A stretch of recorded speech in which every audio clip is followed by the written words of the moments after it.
Hi, I'm Matt Tuffin from What Digital Camera, and I'm here with Antony Spencer, who's the Take a View Landscape Photographer of the Year for 2010. Antony, what inspired you first of all to take the shot of Corfe Castle?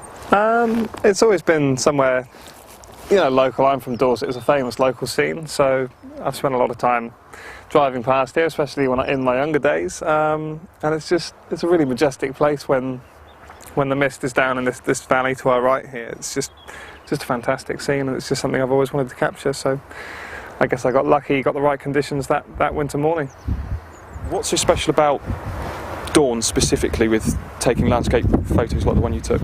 I think dawn and sunrise is probably my favourite time of the day. It's often quieter than sunset, so there's just less people about. I mean, just a few miles down the other side of this hill you hit places like Door, so at sunset it can be incredibly busy. At dawn it's sort of often possible to feel like you're the only person on the coast, which is a really nice experience, and it's great not having to remove people from images later. Here at Corfe, I guess dawn's particularly special because of the mist. You're not going to get mist or that kind of atmosphere in the afternoon or at sunset, so to have just that little subtle covering that I had that morning meant I could come down much further and find a different composition, and those frosty details just sort of, and the strong line in that composition just pulled me to it straight away.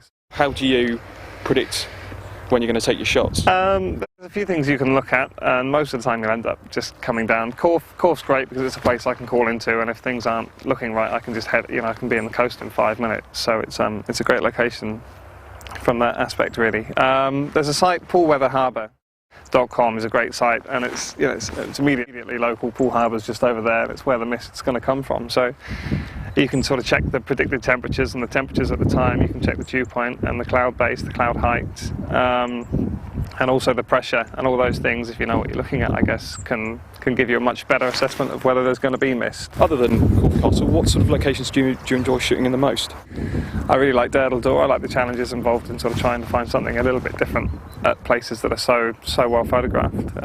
Kimmeridge is also one of my really favourite spots down here, which is only a few miles from here. Yeah. So probably I'd say the Purbeck Coast, and just Dorset in general, really. There's a lot more images that I've not even come close to getting anything I'm happy with. So there's a good few years left trying to better a lot of the stuff I've done in Dorset. I'm really enjoying the trips I'm doing to Norway at the moment. Actually, just shooting the Northern Lights is fantastic, and just seeing it is an amazing experience. Let alone sort of see the pictures pop up on the back of the LCD. It's just great.